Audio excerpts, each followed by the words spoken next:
Do you guys see what's on your screen right now? This is a new screenshot from Pokemon Sun and Moon, and not only does it show quite a lot of interesting stuff in it, it also gives us quite a lot to look forward to from the new UI system in Pokemon Sun and Moon. Let's take a look at it.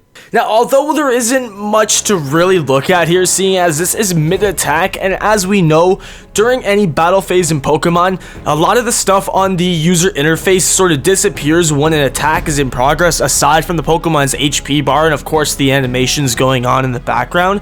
But aside from that, what we can see is there's actually been some slight changes to what looks like to be the overall battle style. One thing I will point out that was actually able to be seen in the original trailer, but also we can see there's been some changes to the HP bar itself, and it's really interesting because I feel like this might be this screenshot itself might actually be from Pokemon Moon, and I'll get to why I think that in a minute. You might already know why, but let's break down everything we can see in this, and I'm going to show you guys what I think some other features we might be seeing in the new battle user interface might be. First of all, if we compare the new screenshot we see to another interface like the one from Pokemon Omega Ruby and Alpha Sapphire, we can actually see that on Omega Ruby and Alpha Sapphire, we've got ourselves the regular HP bar that we're all very used to. You've got the 3 Pokemon, or well, rather the opponent's team up there at the top or on the bottom, depending. You know what I'm talking about. I have an image up on screen.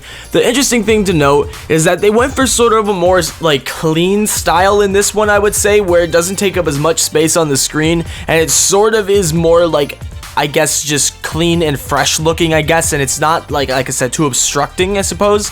And the same could be said if you look at X and Y's. It's actually, I like X and Y's more because it's not as obstructing, and the way that they did X and Y's compared to ORAS's is they had the names above the boxes, whereas ORAS's it's sort of intertwined or overlapped onto the box itself, and I didn't really like that as much. I think the way they did it in X and Y and the way they had it there was really good, but when you compare that to the new user interface we've sort of seen part of in this new screenshot here, you can see what it looks like to be sort of like more like a paint splatter kind of effect. I'm not really sure what you would call that. And again, the quality of this screenshot isn't that great. Credits to Cerebi.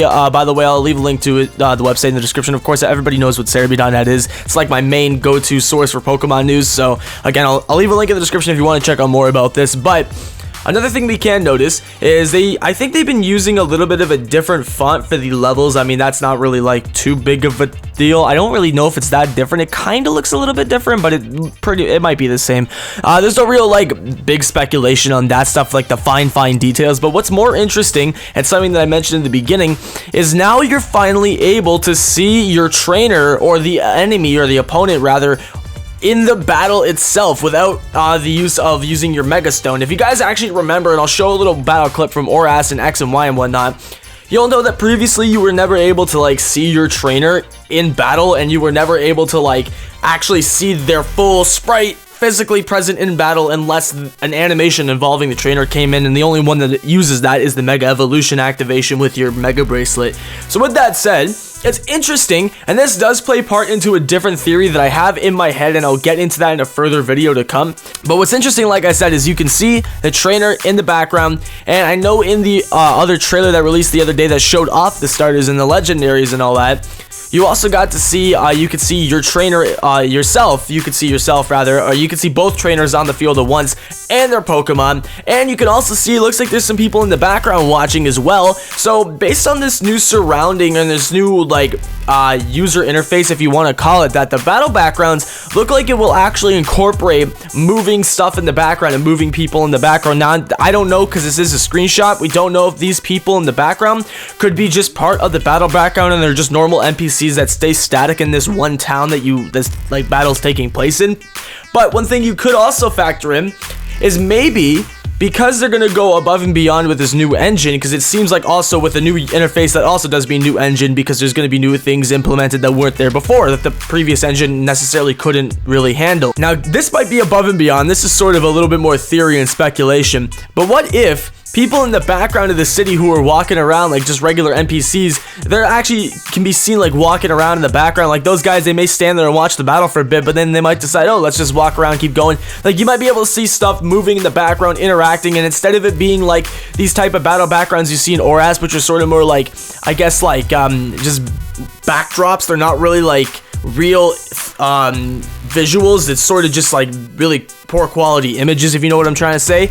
I feel like in this one, because it's more of like a clear shot, you can actually see more of your surrounding rather than like a fake background in the back, because you can see, you never actually see some of the backgrounds you see in ORAS and X and Y and whatnot, like for real, you know what I'm saying? Like they're just like stock images, if you'll call it that, in the background, whereas this you can actually see the full background itself of what's going on in the real overworld. So that's pretty cool to notice as well. And another thing is you can also see what looks like it could possibly be either I was about to call it Kit Twitch.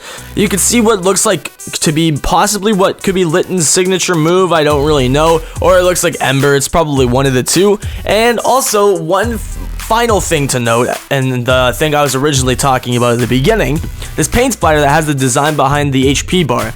The interesting thing about that, and why I was saying I think this might be captured from Pokemon Moon, is because Moon is more of a like blue silvery color, I guess, and I was thinking because it's not uncommon, and it actually has happened in the past where Game Freak will differentiate the two games. Like if there's two opposing games or opposite games like Diamond, Pearl, whatever, they'll distinguish which games they are by having different colors in the HP bar. I can't remember which game it is exactly, but I'll have it up on screen for you to see yourself. And so what I was thinking is it's possible that maybe in Pokemon Sun that HP bar might be, or that like paint splatter might be like orange or red or something like that, you know what I'm saying?